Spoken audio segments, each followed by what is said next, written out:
दोस्तों आज की इस वीडियो में हम डायरेक्ट ऑब्जेक्ट की के बारे में सीखेंगे। तो स्टार्ट करते हैं डायरेक्ट ऑब्जेक्ट की डिफिनीशन से। A direct object is the noun और pronoun that receives the action of the verb directly. It answer the questions whom और what आफ्टर द वर्ब। यानी डायरेक्ट ऑब्जेक्ट वो नाउन या pronoun होता है जो वर्ब का बराह रास्त असर कबूल करता है। ये फ़ेल के बाद किसको या किया के सवाल का जवाब देता है। मसलन she is reading a book, तो इसमें डायरेक्ट ऑब्जेक्ट है बुक, क्योंकि ये हमें इसके बारे में बताया जा रहा है कि क्या चीज़ पढ़ी जा रही है। व्हाट इज़ बीइंग रेड, क्या चीज़ पढ़ी जा रही है, तो क्या का ये जवाब दे रही है, लिहाजा ये हमारे पास डायरेक्ट ऑब्जेक्ट है। इस तरीके से ही थ्रू द बॉल, इसमें डायरेक्ट ऑब्जेक्ट है बॉल, ठीक है, उसने गेंद फेंकी, तो इसमें हमें इस सवाल का जवाब मिल रहा है कि क्या चीज़ फेंकी जा रही है, तो वो है बॉल।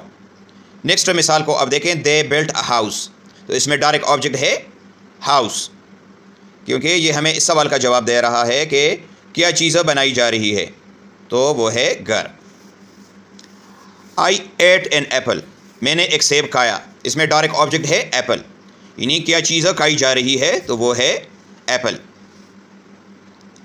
इसी तरह शी सेंट अ लेटर, इसमें डायरेक्ट ऑब्जेक्ट है लेटर, उसने एक ख़त भेजा, तो इसमें हमें इस सवाल का मतलब मिल रहा है कि उसने क्या भेजा या क्या चीज़ें भेजी जा रही है, तो इसका जवाब है letter.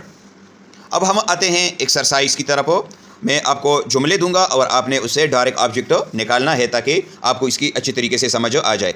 Sentence number first, he plays the guitar, तो इसमें आप बताएं कहाँ पर है डायरेक्ट ऑब्जेक्ट। डायरेक्ट ऑब्जेक्ट है guitar.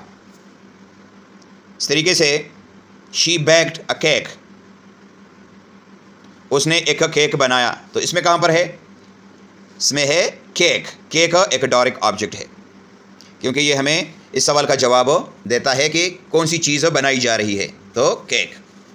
The dog chase the cat, इसमें डायरेक्ट ऑब्जेक्ट है कैट, बिल्कुल। वी वॉच्ड अ मूवी, तो इसमें डायरेक्ट ऑब्जेक्ट है मूवी। और जो लास्ट एग्जांपल है वो है शी रोट अ पोएम, तो इसमें जो डायरेक्ट ऑब्जेक्ट है वो है पोएम, क्योंकि ये हमें इस सवाल का जवाब दे रही है कि कौन सी चीज़ लिखी जा रही है, तो इसका जवाब है पोएम या नज़म। तो दोस्तों ये था आज का हमारा टॉपिक। उम्मीद है आपको इसकी समझ आ गई होगी। किसी भी जगह पर आपका कोई सवाल हो तो आप कमेंट में बताइएगा, इंशाल्लाह मैं आपको ज़रूर जवाब दूंगा। Thank you for watching. Allah हाफिज़।